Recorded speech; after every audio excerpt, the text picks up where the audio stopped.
이제 진짜 중요한 거 여기에요. 아, 여기가 지금 우리 사회복지직은 그래도 많이 나오네요. 그죠? 보호직은 2018년에 나오고 최근 거는 이제 그 전에는 뭐 더 나오긴 했지만 최근 걸로만 보게 되면 1순위입니다. 여기도 1순위고 여기는 어렵지 않기 때문에 그리고 우리의 시험은 핵심을 물어보기 때문에 간단하게 하면 돼요. 간단하게 이제 핵심을 딱 잡으면 되는데 이걸 이해할 때 보세요. 사회복지 이론은 크게 세 가지입니다. 사회복지 여기 제도 발달 이론, 그 다음에 복지과 발전 이론, 그 다음 복지 유형론이에요. 근데 복지 유형론은 이제 다음 시간 테마 9번에서 공부할 거고요. 이게 뭐냐면 사회복지 제도 발달 이론은 Y는 FX예요. 요걸 가지고 하는 거예요. 뭐냐면 Y, 즉 사회복지 제도라고 하는 것이 사회복지 제도가 어떤 원인 변수에 의해서 사회복지 제도가 만들어졌느냐. 이걸 설명하는 것이 사회복지 제도 발달 이론이에요. 알았죠? 사회복지 제도 발달 이론 첫 번째. 그리고 복지국가 발전 이론은 여기는 지금 없었던 사회복지가 왜 만들어졌느냐를 연구한 거예요. 사실은 이 이론은. 그리고 이제 복지국가 발전 이론은 우리가 복지국가 시대는 1920년에서 1945년까지가 황리기고 1945년부터 1975년까지가 황금기라고 했죠. 그죠? 그러니까 이 황리기와 황금기를 거치면서 복지가 왜 이렇게 팽창해 버렸냐를 연구한 거예요. 알았죠? 이론 자체가 이렇게 차이가 있어요, 사실은. 그리고 복지 유형론은 지금 너무나 다양한 형태로 존재하고 있는 각 나라들이 이 유형을 그 나라들의 복지 수준을 유형으로 구분해 보자 이거예요. 마치 공부를 잘하는 상, 중, 하로 나누는 것처럼 이렇게 복지의 유형을 상중하로 나눠놓고 얘들끼리 모아놓고 복지 수준이 높은 나라들은 왜 이렇게 복지 수준이 높지? 얘들은 낮은 이유는 왜 이렇게 낮지? 이걸 찾으려고 하는 것이 복지 유형론이에요. 보시면 제도 발달 이론이나 복지국가 발전 이론은 과거를 연구한 거예요. 과거를. 그죠? 없었던 사회복지제도가 만들어진 걸 연구하려면 어디로 가야 돼요? 영국이나 독일이나. 그죠? 없었던 사회보험이 만들어진 이유. 없었던 공공부조제도가 만들어진 이유. 그죠? 이건 영국이나 독일을 연구하겠죠? 주로. 그죠? 근데 이제 여기는 복지국가 황금기를 연구하겠죠? 주로. 과거잖아요, 다. 그러니까 복지국가 유형론은 뭐냐면 이건 다 과거 얘기니까 이게 현재적인 유용성은 떨어져요. 그러니까 여기는 이제 현재적인 유용성을 찾기 위해서 하는 거예요. 마치 우리가 공부 잘하는 얘들 시험에 합격한 사람들, 떨어진 사람들 이렇게 구분해놓고 시험에 합격한 사람들의 특징이 뭐지? 이렇게 보는 거예요. 잘 알다시피 일전에 제가 예그잼에서도 근무했었는데 그 당시에 그 학원에서 설문조사를 했어요. 합격생들을 대상으로. 근데 그때 합격생들이 응답한 거 기출문제를 언제 보았느냐 하니까 종합반을 돌릴 경우 종합반을 한 다음에 바로 봤어요. 그런 사람들이 대부분 빨리 했어요. 그러니까 합격한 사람들이 특성을 보니까 대부분이 기출문제를 빨리 봤어요. 그러니까 기출문제는 빨리 봐야 돼요. 그래서. 그러니까 보통 우리가 공부하면 이론 공부 좀 하면 이제 이론 공부하고 내 걸로 아직 암기도 안 돼 있는데 기출문제 풀려고 하면은 왠지 기출문제는 아껴놓고 풀고 싶은 생각이 들어서 또는 이제 내가 공부 좀 되면 그때 풀어야지 하는데 절대 그러면 안 돼요. 기출문제는 빨리 볼수록 유리해요. 이렇듯이 이렇게 상중하로 나눠놓고 얘들이 이렇게 복지 수준이 높지 이걸 논한 것이 그래서 이걸 현재적인 유용성을 찾으려고 했던 건 복지 유형론입니다. 자, 이제 이게 이제 배경만 잠깐 설명했고 그러면 제도 발달 이론부터 보게 되면 근데 이걸 섞어놓고 그냥 문제가 나와요. 구분하지 않고 제도 발달 이론과 복지국가 발전 이론은 구분하지 않고 그냥 물어봐요. 그러면 사회 양심론은요. 아까 Y는 FX에서 X가 바로 사회적 양심이에요. 사회적 양심이 사회복지 제도를 만들어냈다 이렇게 설명하는 거예요. 알았죠? 사회적 양심이 사회복지 제도를 만들어냈다. 즉 사회적 양심이 제도로 발현된 것이다. 이렇게. 그래서 여기 사회적 양심은 사람들의 선이죠. 선. 그죠? 선의.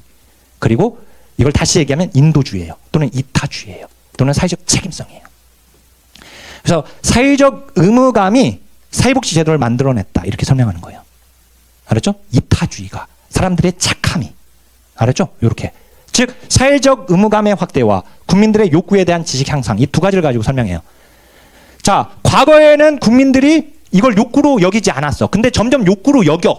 그러면서 이것 좀 해주세요. 이것 좀 해주세요. 이것 좀 해주세요. 자꾸 요구를 해. 그러면 국가는 그에 대한 책임감에 의해서 그 제도를 만들어내는 거예요. 그러니까 사회복지 제도는 계속해서 발전만 하는 거예요. 진보만. 퇴보를 설명할 수 없어요. 이 이론에서는. 계속 발전만 하는 거예요. 알았죠? 이 이론에서는.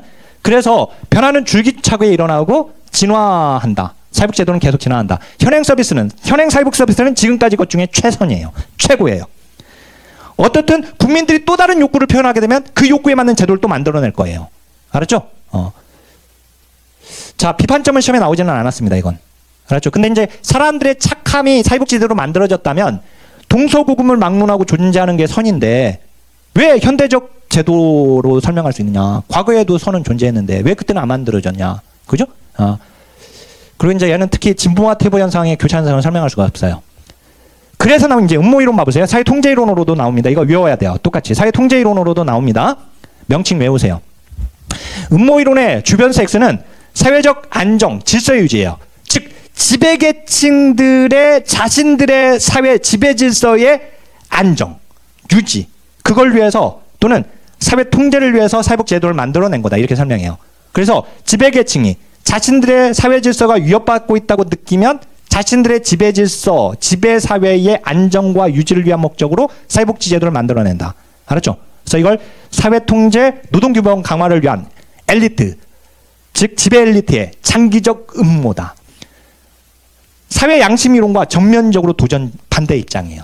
아까 사회 양심 이론은 사람들의 선함, 그죠? 또는 국가 차원의 자선 이론으로 설명하는 것이거든요. 선, 알았죠?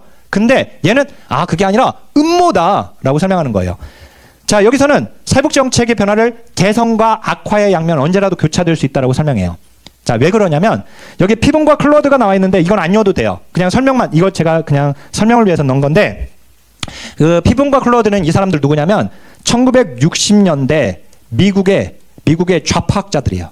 좌파학자들, 마르크스주의학자들이에요. 이 사람들. 근데 이 사람들이 미국의 역사를 연구해 보니까 미국이 경제대공황이 있고 나서 공공복지 정책을 막 만들어내요. 그래서 경제가 안정화되니까 다시 복지를 없애더라. 알았죠? 그래서 여기서 이 피본과 클로드는 이걸 빈민규제론이라고 설명합니다. 그러니까 미국에서 경제대공황 후에 공공정책을 막 만들다가 안정화되니까 축소시켰다. 이것은 사회 양심론처럼 국가가 어떤 선에 의해서 이걸 만든 게 아니라 국가가 사회적 폭동의 위험이나, 알았죠? 이런 것들을 안정화시키기 위해서 한마디로 빈민들을 통제하기 위해서, 규제하기 위해서 사회복지제도를 만들어냈다 설명하는 거예요. 이게 바로 사회통제이론이에요. 음모이론. 알았죠? 그러니까 결국은 사회복지제도가 발전하기도 하지만 축소하기도 하는 것을 설명할 수 있는 거예요. 여기서. 이해됐죠? 자, 이게 비판점 이것도 시험에 안 나왔습니다. 그 다음에 이제 세 번째 시민권론이에요. 시민권론 중요하죠? 시민권론과 이제 산업화이론이 시험에 아주 잘 나오고 있는데, 시민권론은 주요 변수 X가 시민권이에요. 시민권의 분화 현상, 결국 사회권의 확립이 사회복지제도를 만들어냈다. 마샬은 사람 이름 알아야 돼요. 마샬, 알았죠? 마샬은 사회복지제도의 변천을 시민권의 변천이라는 측면에서 진화론적으로 설명합니다. 진화론적으로 설명한다는 사실을 알아야 돼. 진화론적으로. 왜? 시민권의 분화 발전으로만 설명해요. 알았죠? 시민권의 분화 발전, 진보로 설명해요. 그래서 시민권의 분화 현상과 사회권의 확립입니다. 영국은 불문법주의 국가잖아요. 그러니까 시민권이라고 하는 거예요. 우리나라는 선문법주의 국가니까 헌법에 기본권이 규정되어 있는 것이고, 그러니까 이 시민권은 뭐냐? 우리나라의 기본권이에요. 알았죠? 그러니까 여기 공동체의 완전한 성원에게 부여되는 여러 가지 권리, 이게 시민권이에요. 그러니까 기본권이죠. 그죠? 기본권이에요. 만약에 마샬이 우리나라 사람이었으면 이걸 기본권론이라고 했을 거예요. 알았죠? 시민권론인데 여기는. 자, 근데 영국의 역사를 연구해보니까, 마샬이 연구해보니까, 자, 요 그림 그려놨어요. 제가 계란처럼 시민권이 미분화되었을 때는 공민권, 정치권, 사회권이 함께 있었는데, 그죠? 이게 분화 발전하면서 공민권은 18세기, 19세기에, 정치권은 19세기, 20세기, 영국 사회를 얘기하는 겁니다. 지금 영국 역사예요. 그 다음에 사회권은 20세기 중반에 확립되었다. 근데 이 사회권이 바로 복지권이에요. 그래서 사회복지가 확립되는 것은 20년대 중반이다. 이렇게 설명하는 거예요. 알았죠? 사회권의 확립. 근데 그림에 보니까 제가 이렇게 표현했어요. 자본주의 불평등을 밑에다 해놨어요. 그죠? 자본주의 불평등. 자, 이 사회권은요, 사회권적 기본권을 얘기하는 것이거든요. 기본권이라고 했잖아요, 제가. 시민권은. 그죠? 우리나라로 보면 사회권적 기본권이에요. 생존권이에요. 알았죠? 그러니까 사회권적 기본권이 왜 존재합니까? 자본주의가 불평등하니까 존재하는 거예요. 아니, 자본주의가 평등하다면 사회권은 필요 없죠. 사회권은 평등권인데 결국. 알았죠? 예, 사회권은 생존권이고 복지권인데 그래서 자본주의 불평등과 양립하는 거예요. 자, 여기서 중요한 거 시험과 관련해서 중요한 것은 순서가 중요해요. 공탐사, 공정사회 이렇게 순서. 이걸 자꾸 바꿔 순서를. 이거 무조건이었어요. 무조건. 순서를 자꾸 바꾸니까 알았죠? 공민권, 즉 자유권, 그 다음에 정치권, 그 다음에 사회권. 그래서 공참사라고 외우든지 공정사회라고 외우든지. 알았죠? 순서 자꾸 바꾸니까 일단 그게 중요하고 우리한테. 그 다음에 좀 더 깊게 들어가면 1급 시험은 여기까지 나오고 있는데 자본주의가 발달하면서 사회적 불평등을 해소하기 위해서 시민권이 나오는데 그게 바로 평등주의적 시민권이에요. 여기 있죠? 사회권을 여기 있죠? 여기를 이렇게 적으세요. 평등주의적 시민권이라고 적으세요. 평등주의적 시민권. 자, 1급 시험에서 이렇게 나왔어요. 한번 들어보세요. 평등주의적 시민권은 자본주의의 불평등과 양립 가능하다. 맞죠? 평등주의적 시민권은 사회권을 얘기하거든요. 그러니까 사회권은 자본주의의 불평등과 양립이 가능하죠. 만약에 자본주의 불평등이 존재하지 않는다면 사회권은 필요 없어요. 이해되세요? 자본주의 불평등이 있으니까 사회권이 있는 거예요. 알았죠? 그러니까 양립하고 있는 거예요, 같이. 그죠? 양립하고 있는 거예요, 둘이. 자, 그 다음에 이제 비판점 봐보세요. 비판점이 이게 시험에 나와버렸죠. 좀 자세히 나왔는데, 근데 마샬은 한계가 있어요. 마샬이 말한 이 시민권이라고 하는 것은 남성 백인한테만 적용되는 것이었어요. 알았죠? 여성이나 흑인까지 포함하지 않아요. 여기서의 시민권은. 마샬이 말한 시민권은. 알았죠? 그게 이제 한계점이고. 그 다음에 영국 사례에 국한되어 있어요, 이건. 사실, 여러분들 이게 마샬의 이 책은 그 가설이에요, 가설. 마샬은 이거 가설로 제시한 거예요. 우리가 이론이 되기 위해서는 그 가설이 다른 나라에도 적용이 돼야 돼요. 그죠? 다른 곳에도 적용이 돼야 이게 이론이지. 근데 이게 우리는 이론으로 공부하지만 사실 마샬은 이걸 가설로 시민권의 발전을 진화적 과정으로만 간주해요. 시민권이 계속 분화 발전만 한다라고 보고 있어요. 알았죠? 근데 그러면 자연적으로 시민권은 분화 발전하니까 그러면 사회복지가 이렇게 확립되게 된다는 것인데 투쟁을 통해서 만들어지는 복지에 대해서는 설명 못해요. 그래서 알았죠? 이게 나왔던 공민권이란 사회권 보장을 위해서는 그러면 투표에 참여할 수 있는 참정권이 이게 맞는 문장으로 나왔던 것들 기출 지문으로 나왔고요. 참조하시면 되겠고. 그다음 이제 어떻든 여기서는 순서가 중요합니다. 순서 외우세요 반드시. 그리고 시민권 논문은 법적 권리로만 제한되게 설명했다는 게 또 한계점이에요. 이 법적 권리로만 시민권이 기본권이기 때문에. 자, 그다음에 산업화 이론 봐보세요. 산업화 이론은 산업화가 사회복지제도를 만들어냈다고 설명하는 거예요. 산업화가. 여기 산업화가 사회복지제도를 만들어냈다. 자, 먼저 그림을 봐보세요. 그 그림. 제가 그림을 그려놨는데 자, 이 산업화라고 하는 것이요. 두 가지를 가지고 와요. 두 가지를. 이렇게. 하나는 새로운 산업화 이전에는 없었던 새로운 문제를 만들어내요. 새로운 욕구를 발생시켜요. 그림 보면. 그리고 또 하나는 경제 성장이 돼요. 두 가지를 가져와요. 산업화는. 알았죠? 근데 이 경제 성장은 자원이에요. 우리가 경제 성장이라고 하는 것은 우리 복지과 황금기 때도 복지와 성장 두 마리의 토끼가 공존했었죠? 그때 경제 성장이라고 하는 것은 사회복지로 보게 되면 물질적 기반이 되는 거예요. 걔가. 알았죠? 자원이 되는 거예요. 사회복지를 위한 자원. 알았죠? 근데 이 두 가지가 발생됐을 때 새로운 문제를 해결하기 위해서 자원이 있으니까 이 자원으로 대처하는 것. 이것이 사회복지 제도다 이거예요. 알았죠? 이런 거예요. 자, 근데 산업화가 이 점선까지 발달한 나라는 사회복지도 동일한 수준이에요. 유사한 수준의 사회복지를 갖게 된다. 이렇게 설명하는 거예요. 그러니까 유사한 수준의 산업화 발전은 유사한 수준의 사회복지 제도까지 가게 돼요. 알았죠? 그래서 모아지게 된다고 해서 이걸 수렴이론이라고 해요. 수렴이론이라고 돼요. 여기서. 알았죠? 수렴이론. 이렇게. 자, 그러면 결국 다시 한번 이제 문장으로 보게 되면 산업화된 사회에서 발생하는 욕구에 대한 대응이 산업화로 인해 가능해진 자원을 통해 이루어진 것. 그것이 사회복지 제도다. 즉 사회복지 제도는 산업화의 산물이다. 이렇게 설명하는 학자 우리 이미 공부한 룰렌스키예요. 대표적인 학자. 룰렌스키 르보가 그죠? 자녀적 복지와 제도적 복지로 설명했다고 했잖아요. 그때. 그죠? 산업화가 사회복지를 제도로 만들었다. 이렇게 설명했어요. 그죠? 그래서 이제 산업화 이론의 대표적인 학자 룰렌스키예요. 알았죠? 그리고 이걸 수렴 이론이라고 돼요. 이 명칭 다 외워야 돼요. 수렴 이론 중요하고요. 자본주의 사회든 사회주의 사회든 산업화만 되면 복지는 만들어져요. 이 이론에 의하면. 알았죠? 그러니까 산업화 이론에다가 정치적 이데올로기를 중시하긴다 그러면 틀려요. 알았죠? 이게 사회주의 국가든 공산주의 국가든 또는 자본주의 사회든 산업화만 되면 복지는 발전한다. 즉 서로 다른 정치적 이념과 문화를 가진다 하더라도 산업화가 비슷한 수준이면 유사한 사회복지 제도를 갖게 된다. 알았죠? 여기까지가 우리 공무원 시험에서 나오는 논점이고요. 한 가지 추가시켰어요. 제가 구조기능주의 이론. 이 구조기능주의 이론은 1급 시험에서 나와버렸어요. 알았죠? 이걸 구조기능주의 이론이라고 돼요. 이것까지 외워놓으세요.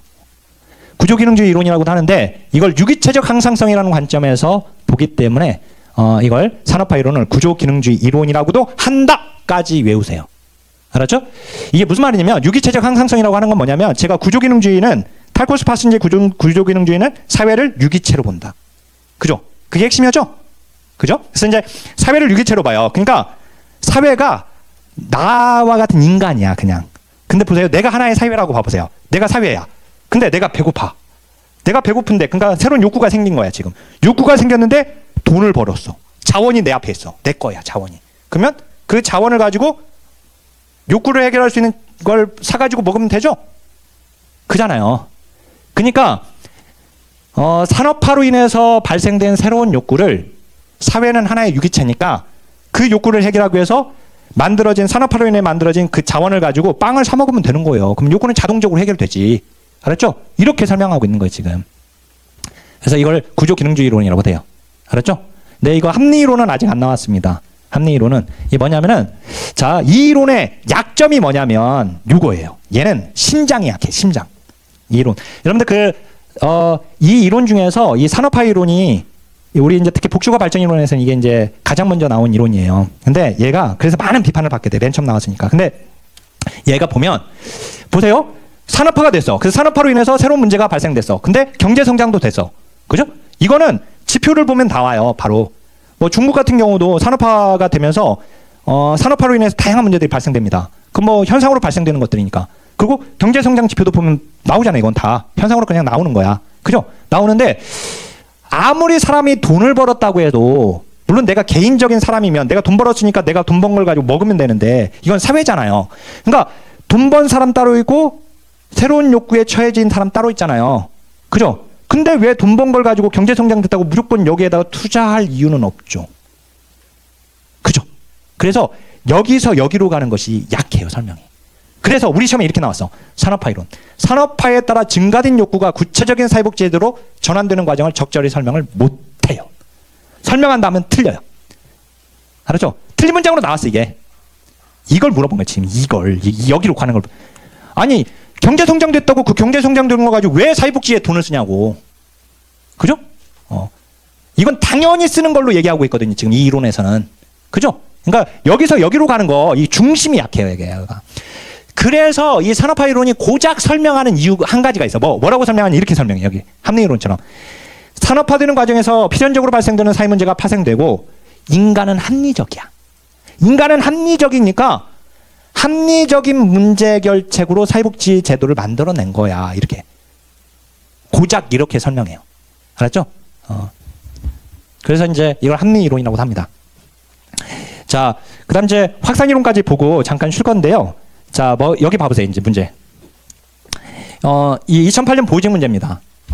자, 사회복지제도의 발달을 산업화 이론으로 설명한 것 중 옳지 않은 것은 이렇게 문제가 나왔어요. 보면, 산업재, 실업 등 사회 문제가 복지 수요를 증대시켰다. 도시화로 부수진 사회 문제가 복지 효과를 증대시켰다. 그 다음에 여성의 사회 참여 증가, 가족 구조의 변화 등이 복지 서비스의 확대를 가져왔다. 이 1번, 2번, 4번은 모두 다 어디를 설명하냐면 아까 제가 산업화는 두 가지를 가져온다고 했죠. 새로운 문제나 욕구, 그 다음에 경제성장 이거 있죠. 근데 이 세 가지는 모두 다 여기를 설명하고 있는 거예요 지금. 그러니까 맞는 거예요. 알았죠? 산업화로 인해 발생된 여러 가지 사회 문제들 알았죠? 요걸 지금 설명하는 거예요. 그래서 이 세 가지 지문은 다 여기를 설명하는 거니까 맞는 거예요.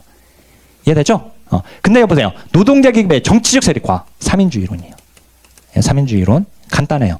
3인주의 이론 이따가 공부할 건데, 노동자들의 정치적 세력화하면 무조건 삼인주의 이론이에요. 그래서 이따 볼 겁니다. 그리고 이 한 문제 넣어놨고, 그 다음에 여기 확산이론까지 이제 마지막. 확산이론 보시면 주요 변수 X가 확산이에요. 사회복지제도가 왜 만들어졌지? 없었던 사회복지제도가 왜 만들어졌지? 확산 때문에 만들어진 거예요, 이거예요. 이걸 전파되어서 그런 거예요, 전파이론. 2024년 사회복지직 시험에서 이게 나왔습니다. 그러면 확산은 둘로 나뉘어요. 확산은 둘로 지리적 확산과 위계적 확산으로 나뉘어요. 근데 이 지리적 확산을 공간적 확산이라고 돼요. 외워야 돼요. 그 다음에 위계적 확산. 자, 지리적 확산은 인근 지역으로 확산되었다, 전파되었다는 거예요. 인근 지역으로. 알았죠? 공간적으로. 그 다음에 위계적 확산은 선진국의 모델을 후진국이 뺏겨갔다는 뜻이에요. 알았죠? 확산되었다, 후진국으로. 이렇게. 자, 그리고 이게 선구적인 복지국가의 노력을 복사했다. 국가 간의 의사소통과 의사소통을 통해서 그 모방했다는 뜻이에요. 알았죠? 그래서 의사소통 또는 국제적인 모방 모델이다. 국가 간의 교류에 대한 아이디어와 경험이, 즉 국가 간의 사회복지 정책이라는 것이 한 나라에서 다른 나라로 전파되었다. 전파이론이라고도 합니다. 우리 시험 기출문제 보시면 확산이론에 따르면 경제적 수준이 낮은 국가가 선진 복지국가의 영향을 받아 사회보장을 확대한 경우는 공간적 확산이 아니라 위계적 확산이에요. 이게 나왔어요. 그죠? 선진국에서 후계, 이게 위계라고 하는 것은 위아래를 얘기하는 거잖아요. 위아래. 선진국 거를 후진국이 베낀 거예요. 알았죠? 그 가령 이런 거예요. 우리나라에 노인 장기요양범이 왜 도입됐지? 이걸 설명할 때 사회복지 제도 발달이론은 없었던 제도가 왜 만들어졌지니까 우리나라에 노인 장기요양범 제도가 없었는데 왜 만들어졌지? 이렇게 물어봤을 때 만약에 독일의 플레게를 우리나라가 도입한 거야 하면 선진국 거를 우리나라 복지 선진국 거를 우리나라가 도입했으니까 위계적 확산이 돼요. 그죠? 근데 만약에 일본의 개호보험을 우리나라가 도입한 거야 하면 인접지역 거를 가져온 거니까 이건 지리적 확산이 되는 거예요. 알았죠? 이렇게. 그래서 이건 위계적 확산입니다. 공간적, 지리적 확산이 아니라. 그죠? 그래서 제가 이렇게 기출 지문들을 가지고 지금 비교해드리고 있는데요. 사실 선생님들이 이 책하고 그 기출문제 이거 하나면 요거 두 권이 이게 되면 먼저 기출론점을 간파하는 것이 중요하거든요. 시험에서. 안 나온 것까지 공부하는 것보다 일단 나온 것에서 아까 우리 기출표기 보시면 아시겠지만 자꾸 옛날에 나왔던 것들이 계속 나오거든요. 이렇게 튕겨 나와요.